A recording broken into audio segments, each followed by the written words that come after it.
I wanted to share with you a presentation that I've delivered a couple of times about dyslexia. I've called it the D word because I think dyslexia is something that's quite difficult to talk about in classrooms. Teachers don't always feel confident in identifying children with dyslexia or supporting them.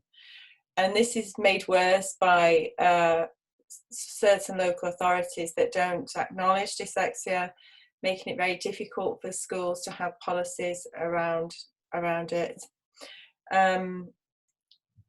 So I've called it the elephant in the classroom purely because I think it is a difficult thing to talk about. There's thought to be 1 in 10 children with dyslexia, and in my experience this is roughly the case, so about 3 in every class, which is problematic in a way because it's a small enough number to maybe overlook actually, but with early identification and appropriate support, these children can thrive, because my concern is that it becomes a well-being issue as they journey through school, and by high school they just feel so far behind that they can't access learning. There are 3 main theories. The first one I'm going to touch, and I'm just going to touch on all of them briefly.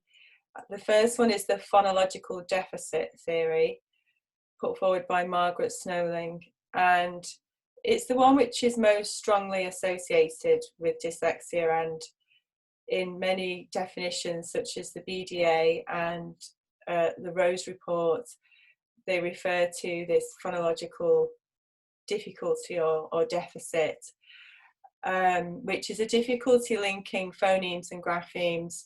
I don't think anyone would really argue with that, but what I'm finding in my assessment role is that where dyslexic children are reading, their phonics, and also obviously with improvements in the teaching of phonics, they're not always showing up with a phonological deficit, even though they are clearly dyslexic, so they have many other markers. So this sort of tells me that the theory is not really, in my view, broad enough to illustrate the full picture of dyslexia and what goes along with it. The magnocellular theory, which was hypothesized by John Stein, looks at the visual aspect, the visual difficulty associated with dyslexia. And it's true that in reading there is a difficulty reading across text, reading smoothly, and in some ways his theory hasn't moved that far from the origins of the understanding of dyslexia. It was called word blindness initially, towards the end of the 1800s. And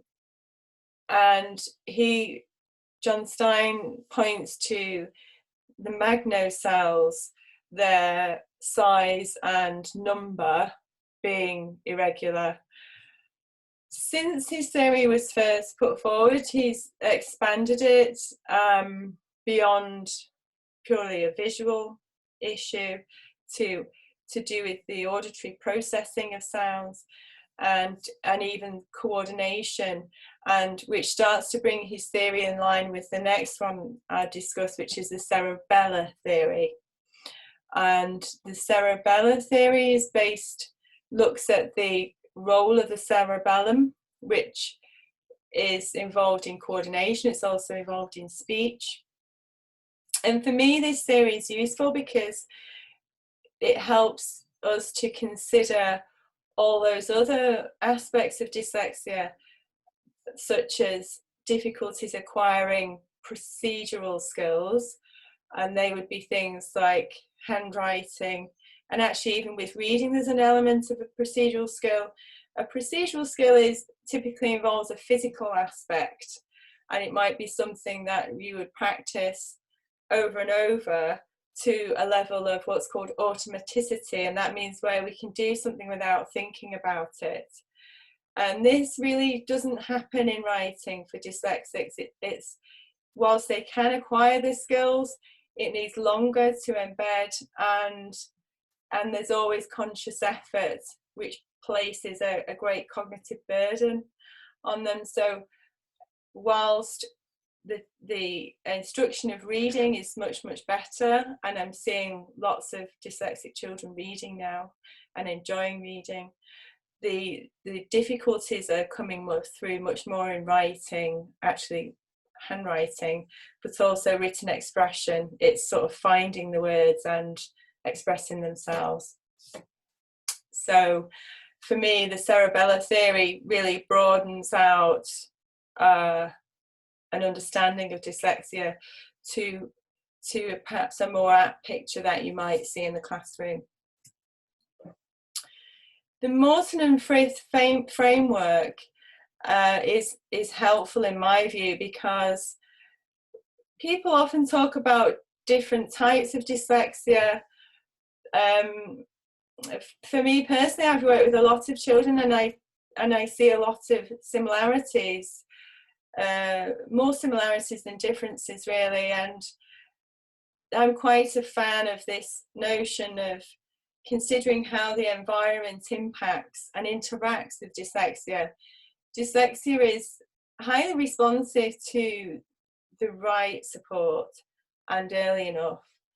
And if the child is left to struggle for too long, other issues start to impact on their ability to learn, such as low self-esteem. They don't feel that they are learners. They start to opt out of learning. It might show in their behaviour. And so early identification is essential, and also to start to embrace the notion that the environment is really powerful. So anything you can do as a teacher to identify children that are struggling and support them is absolutely crucial. So the sort of understanding of dyslexia begins with definitions of it, and definitions really are perhaps not as all-encompassing as they could be. There's a lack of clarity, and I think because of that, that's where we start to see difficulties for teachers and practitioners, because without a very specific definition, it becomes problematic. So it's defined here by the BDA, British Dyslexia Association, as a specific learning difficulty, mainly affecting the development of literacy and language-related skills. And it mentions phonological processing, and then the other cognitive difficulties, such as working memory and processing speed. And I think that generally there's an overemphasis on dyslexia as a reading difficulty, when actually, since the improvements in the teaching of phonics and a focus on teaching of reading, many dyslexic children are reading now, and their difficulties are more to do with writing, and we've actually got less research in these areas. It's really key to be aware of any strengths that dyslexic students might have. I think, you know, it's easy to just be blinded by the difficulties, because I mean, just acquiring the skill of writing seems like a fairly simple skill that they find difficult to achieve.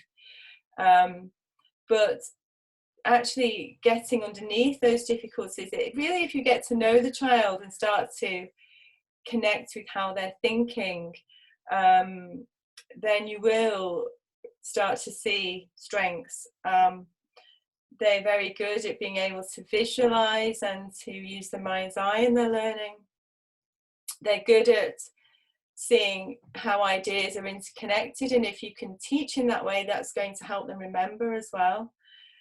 Their thinking typically sort of branches outwards, so their thinking patterns take them outwards.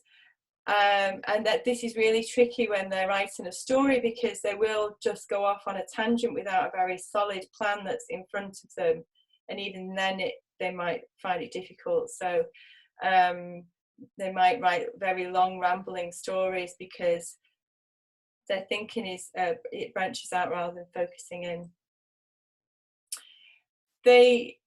And this will be true in maths, they'll find quite inventive ways of doing something.